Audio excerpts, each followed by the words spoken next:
बिस्मिल्लाहिर्रहमानिर्रहीम। अस्सलाम वालेकुम। मेरा नाम डॉक्टर बख्त है। मैं इस्लामाबाद इंटरनेशनल हॉस्पिटल में इंटरनल मेडिसिन के डिपार्टमेंट में एज अ रजिस्ट्रार काम कर रहा हूँ। आज हम एक बहुत इम्पोर्टेंट टॉपिक डिस्कस कर रहे हैं जो शुगर के बीमारी के हवाले से हैं। इसमें हम डिस्कस करेंगे कि शुगर का नॉर्मल वैल्यू कितना है ब्लड में, what is the normal value of sugar, और इसको हम किस तरह चेक कर सकते हैं। तो बहुत सिंपल टॉपिक है, हम सिंपल अल्फाज में इसको डिस्कस करते हैं। तो वी आर डिस्कसिंग नॉर्मल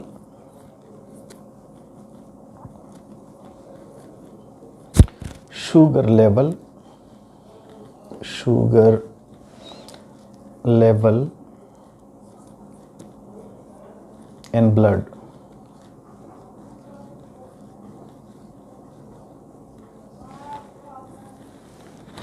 इसमें दो किस्म के टेस्ट हम करते हैं। एक होता है फास्टिंग शुगर लेवल, जिसको हम कहते हैं FBS। F का मतलब है फास्टिंग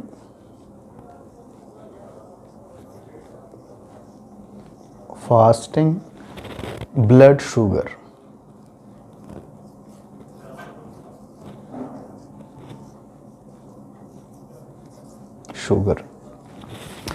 फास्टिंग का मतलब है 8 घंटे फास्टिंग, मतलब 8 घंटे कुछ भी न खाना। मगर इसमें कन्फ्यूजन रहता है, बाज़ वक्त 8 घंटे जो है फास्टिंग रात के 8 घंटे हैं, दिन के नहीं। अगर हम रात को 12 बजे खुराक स्टॉप करते हैं और सुबह 8 बजे हम टेस्ट करते हैं, तो इसको हम कहते हैं फास्टिंग शुगर लेवल। अगर हम दिन को 8 घंटे कुछ नहीं खाते, इसके बाद हम शुगर करते हैं, तो ये मुख्तलिफ होगा, क्योंकि हमारा जिस्म जो है रात को इसका फंक्शन डिफरेंट होता है, दिन को इसका फंक्शन डिफरेंट होता है। तो जब भी डॉक्टर एडवाइस करता है कि फास्टिंग ब्लड शुगर चेक कराएं, तो ये ओवरनाइट फास्ट होता है। 12 AM एट नाइट से 12 AM से 8 AM तक ये जो ड्यूरेशन है 8 घंटे का, 8 आवर्स, ये है फास्टिंग शुगर लेवल। तो फास्टिंग शुगर लेवल जो होता है कितना होता है नॉर्मली, इसको हम समझेंगे कि कितना अगर हमारा शुगर लेवल हो फास्टिंग तो हम नॉर्मल हैं, अगर इससे ज़्यादा हो तो ये नॉर्मल नहीं है। तो ADA जो है अमेरिकन डायबिटीज़ एसोसिएशन, इसके मुताबिक 80 मिलीग्राम पर डेसीलीटर से 130 मिलीग्राम पर डेसीलीटर तक ये जो वैल्यू है, it is a normal sugar level. So 80 से 130 तक, मगर ये वेरी करता है depending on the age. Ideally हम ये कहते हैं कि 80 to 100, मगर अगर एज ज़्यादा हो, हार्ट डिजीज़ हो, तो इसमें ये वेरी कर सकता है। ओल्ड एज में हम थोड़ा मार्जिन ज़्यादा रखते हैं। तो इस called the fasting blood sugar level. इसमें हमने इम्पोर्टेंट बात ये की कि इट इज़ ओवरनाइट फास्ट, के रात को 12 बजे हम खुराक बंद करेंगे और सुबह 8 बजे हम टेस्ट करेंगे, तो it will be fasting sugar level. दूसरा होता है random blood sugar. Random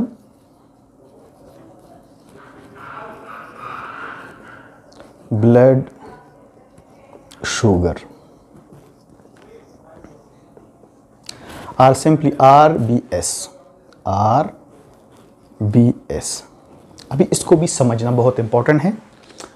RBS जो होता है रैंडम ब्लड शुगर, एक खुराक से 2 घंटे बाद अगर हम नाश्ता करते हैं तो फ़ौरन नाश्ते के बाद एक पोस्ट प्रेंडियल होगा, it will not be RBS। तो अगर हमने नाश्ता किया 8 बजे, तो हमने 10 बजे के बाद या 10 बजे हमने शुगर को चेक करना है, 2 घंटे का गैप होना चाहिए। इस तरह अगर हम लंच करते हैं या डिनर करते हैं, इसके 2 घंटे बाद हम टेस्ट करेंगे, ये होगा रैंडम ब्लड शुगर। तो नॉर्मल कितना होना चाहिए? आइडियली लेस दैन 180 मिलीग्राम पर decilitre, it should be a normal sugar level. तो ये दो किस्म के शुगर लेवल, एक होता है फास्टिंग ब्लड शुगर लेवल, जो रात को हम फास्ट करते हैं, 12 बजे के बाद कुछ नहीं खाते, 12 बजे हम खुराक स्टॉप करते हैं, 8 बजे हम टेस्ट करते हैं, और इसका वैल्यू जो है 80 से 130 तक होना चाहिए, ideally 80 to 100। Random blood sugar जब हम खुराक खाते हैं इसके 2 घंटे बाद हम शुगर लेवल चेक करते हैं, RBS इसको कहते हैं, रैंडम ब्लड शुगर। एक और टेस्ट है जिसमें हम 3 महीने का एवरेज मालूम करते हैं कि 3 महीनों से किसी मरीज़ को अगर शुगर है तो 3 महीनों से इसका शुगर कितना आ रहा है, इसको हम कहते हैं HbA1c। HbA1c तो ये हमें बताता है 3 मंथ्स का शुगर लेवल, और ये हम परसेंटेज में मालूम करते हैं। नॉर्मल होगा 6.5% से कम, 6.5% से कम होना चाहिए, इसको हम कहते हैं 3 महीनों का शुगर। तो एक मरीज़ अगर शुगर का मरीज़ है तो उसको हम फास्टिंग का भी चेक करते हैं, उसका रैंडम भी चेक करते हैं, और इसके 3 महीनों का भी चेक करते हैं कि 3 महीनों से इसका शुगर कंट्रोल है या नहीं। अभी एक और इम्पॉर्टेंट बात है इसमें शुगर की बीमारी के हवाले से कि हमें अगर एक मरीज़ है शुगर का तो हाउ ऑफन, कितनी दफ़ा उसको अपना शुगर लेवल चेक करना चाहिए। तो जिस तरह हम जानते हैं कि शुगर के मुख्तलिफ़ अक़साम होते हैं। टाइप 1 डायबिटीज़ होता है जो बचपन से स्टार्ट होता है, पैदाइश से ही स्टार्ट होता है, या छोटी उम्र में स्टार्ट हो जाता है, तो वो तो इंसुलिन डिपेंडेंट होता है, उसको स्टार्ट से ही इंसुलिन इंजेक्शन लगाते हैं। तो जो भी पेशेंट शुगर का इंसुलिन इंजेक्शन पे है तो दिन में कई दफ़ा हम शुगर लेवल चेक करते हैं। तो ये है type 1 diabetes. Type 1 diabetes mellitus जिसमें जो होता है इंसुलिन डिपेंडेंट, जिसमें इंसुलिन ही सिर्फ इलाज होता है। एक होता है type 2 diabetes, type 2 diabetes mellitus जो हम दवाई से भी कंट्रोल कर सकते हैं। इनिशियली हम एक्सरसाइज से, डाइट से भी कंट्रोल कर सकते हैं, उससे कंट्रोल नहीं होता तो दवाई से, ओरल मेडिकेशन से जो हम लेते हैं गोलियों के शक्ल में। अगर इससे भी कंट्रोल नहीं होता तो फिर हम पेशेंट को इंसुलिन पे लगाते हैं। तो अगर टाइप 1 डायबिटीज़ का मरीज़ है जो इंसुलिन लेता है दिन में कई दफ़ा, तो कई दफ़ा हम इसका शुगर लेवल चेक करते हैं। अर्ली मॉर्निंग में करते हैं, बिफोर बेड करते हैं, some time before each dose of insulin, हर इंसुलिन इंजेक्शन से पहले हम चेक करते हैं। अगर टाइप 2 डायबिटीज़ का पेशेंट है और वो ओरल मेडिकेशन पे है, वो दवाई गोलियाँ लेता है और इंसुलिन नहीं लेता, तो हम 3 बार हफ्ते में हम 2 दफ़ा करें तो भी ठीक है। मगर अगर वो इंसुलिन लेता है तो दिन में हम कई दफ़ा फिर इसका शुगर लेवल चेक करते हैं। तीसरा इम्पोर्टेंट क्वेश्चन ये है कि हम शुगर लेवल किस तरह चेक कर सकते हैं।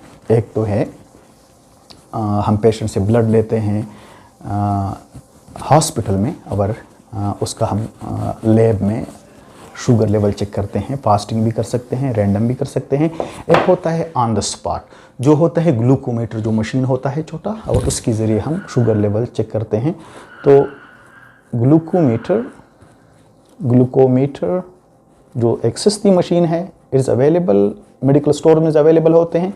इसके ज़रिए हम शुगर चेक करते हैं, ऑन द स्पॉट हमें रिजल्ट देता है। इसका तरीका क्या है, हमारे से एक मशीन होता है जिसको हम कहते हैं ग्लूकोमीटर। एक में एक स्पेस होता है जिसमें हम स्ट्रिप डालते हैं, ग्लूकोमीटर को जो स्ट्रिप होता है वो हम इसमें डाल देते हैं।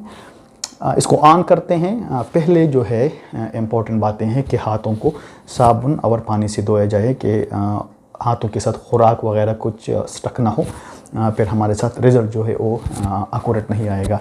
तो हाथ धोने के बाद हम इस स्ट्रिप को इसमें इंसर्ट करते हैं, अंदर करते हैं, और फिंगर को साइड से प्रिक करते हैं लैंसेट के ज़रिए, नीडल के ज़रिए, और फिर जो ब्लड होता है इसके साथ अटैच कर लेते हैं, और ये हमें फ्यू सेकंड के बाद ब्लड शुगर लेवल शो करता है। तो ये होता है ग्लूकोमीटर के ज़रिए हम ब्लड शुगर चेक करते हैं। जो भी है फास्टिंग, रैंडम, पोस्ट प्रैंडियल, सारे हम इस ग्लूकोमीटर के ज़रिए हम चेक कर सकते हैं। बहुत सस्ती मशीन होती है, घर में होनी चाहिए, और हम ये फॉलोअप के लिए यूज़ करते हैं। इस तरह एक नई मशीन है जिससे बहुत से अवाम हमारे पाकिस्तान में लोग बाखबर नहीं हैं, इसको कहते हैं continuous glucose monitor. Continuous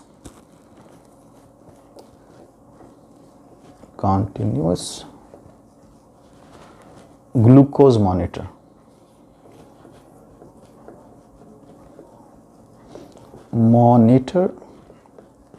short में इसको कहते हैं CGM, continuous glucose monitor machine. एक मशीन होता है, एक बेसिकली सेंसर होता है जो आर्म में लगाया जाता है या एब्डोमेन, पेट के ऊपर लगाया जाता है, और ये सेंसर स्किन के नीचे इंसर्ट किया जाता है और एक एडहेसिव टेप के ज़रिए इसको चिपका दिया जाता है। ये हमें 3 महीनों तक शुगर देता है। और ये सेंसर जो है हमारे साथ स्मार्ट वॉच होता है या स्मार्टफोन होता है, हर फ्यू मिनट के बाद, हर चंद मिनट के बाद ये स्मार्ट वॉच पे या स्मार्टफोन पे शुगर लेवल शो करता है। बाज़ इसमें इस तरह होता है कि कंटिन्यूसली शुगर लेवल चेक करता है। तो इसी मशीन होता है। इसमें जो नए आते हैं, जो न्यूएस्ट हैं, ये 3 महीने तक काम करता है। एक दफ़ा आप लगाते हो तो 3 महीने तक ये चलता है। और इसकी तकरीबन कीमत जो है $100 है। इस पे खर्च आता है $100। तो ये है कि बहुत इंपॉर्टेंट मशीन है कंटिन्यूस ग्लूकोज मॉनिटर। जो पेशेंट इंसुलिन डिपेंडेंट है, जो इंसुलिन लेते हैं, तो उनको कई बार जो है प्रिक करना पड़ता है अपने फिंगर्स को। तो इससे बचने के लिए एक कंटिन्यूस ग्लूकोज मॉनिटर बहुत ज़्यादा इम्पॉर्टेंट है। इसमें ये डिफरेंस होता है कि जब हम ग्लूकोमीटर पे ब्लड शुगर करते हैं तो हम ब्लड निकालते हैं फिंगर से, मगर इसमें ब्लड शुगर लेवल नहीं करता। जब हम इंसर्ट करते हैं स्किन के नीचे तो हमारा जिस्म खुलियों से बना होता है। हमारा जिस्म बना है खुलियों से, और इन खुलियों के दरमियान एक फ्लूइड होता है, पानी की तरह माया होता है। तो ये CGM मशीन जो होता है, कंटिन्यूस ग्लूकोज मॉनिटर जो होता है, ये इंटरस्टिशियल फ्लूइड का शुगर चेक करता है। तो इसमें ये डिफरेंस होता है। तो जब हम कुछ खाते हैं, खुराक लेते हैं, तो ब्लड जाता है, एब्जॉर्ब होता है हमारे मैदे से, हमारे इंटेस्टाइन से, फिर ब्लड में दाखिल होता है, और 5 से 15 मिनट के बाद ये इंटरस्टिशियल फ्लूइड एक खुलियों में दाखिल होता है। तो एक लेग बिहाइंड पीरियड होता है कि 15 मिनट बाद जब ब्लड शुगर लेवल पहुंच जाता है खुराक के बाद, तो 5 से 15 मिनट के बाद यही लेवल इंटरस्टिशियल फ्लूइड का भी हो जाता है। तो CGM मशीन बहुत इंपॉर्टेंट है। हमारे अवाम इससे बाखबर नहीं है। तो ये न्यूएस्ट इंस्ट्रूमेंट हैं। जिस तरह न्यूएस्ट मेडिकेशन आते हैं, न्यूएस्ट इंसुलिन आते हैं, नए इंसुलिन आते हैं, इस तरह एक मशीन है CGM मशीन। तो इसको हम समराइज़ करते हैं। शुगर जो है एक बीमारी है जिसको हम कंट्रोल कर सकते हैं। अगर हम इसको कंट्रोल नहीं करेंगे तो बहुत कॉम्प्लिकेशन, पेचीदगियाँ इससे पैदा होंगे। फालिज हो सकता है, आंखों की बीनाई ख़त्म हो जाती है, दिल का अटैक, गुर्दों की ख़राबी, पाँव की ख़राबी, आसाब की ख़राबी इससे होती है। तो नॉर्मल शुगर लेवल के बारे में हमने बताया कि एक होता है फास्टिंग शुगर लेवल, जिसमें रात 12 बजे हम खुराक बंद करते हैं। ये 80 से 130 के दरमियान, आइडियली 80 से 100 के दरमियान होना चाहिए। इस तरह रैंडम ब्लड शुगर है, जब हम खुराक करते हैं इसके 2 घंटे बाद हम जब करते हैं, it should be less than 180, 180 से नीचे होना चाहिए। इस तरह 3 महीने का शुगर जो होता है, जिसको हम HbA1c कहते हैं, 6.5% से कम होना चाहिए। जो पेशेंट्स इंसुलिन पे हैं उनको दिन में कई दफ़ा शुगर लेवल चेक करना चाहिए। जो लोग इंसुलिन पे नहीं है, ओरल मेडिकेशन पे हैं, तो हफ्ते में 2-3 दफ़ा काफ़ी है। इस तरह हमने बताया कि ग्लूकोमीटर के ज़रिए हम शुगर लेवल चेक करते हैं। और एक नया मशीन जो है जिससे अवाम बाखबर नहीं है बहुत ज़्यादा, उसको कहते हैं कंटिन्यूस ग्लूकोज मॉनिटर, जिसको चिपका दिया जाता है स्किन के नीचे, स्किन के ऊपर, मगर इस सेंसर जो होता है स्किन के नीचे डाल दिया जाता है, और आर्म पे भी और पेट के ऊपर भी। ये हमें 3 महीने तक शुगर लेवल देता है कंटिन्यूसली। आफ्टर फ्यू मिनट्स हम स्मार्ट वॉच पे या स्मार्टफोन पे हम देख सकते हैं। तो उम्मीद है कि ये वीडियो इंफॉर्मेटिव होगी आवाम के लिए। Thank you so much for watching and listening. Bye bye.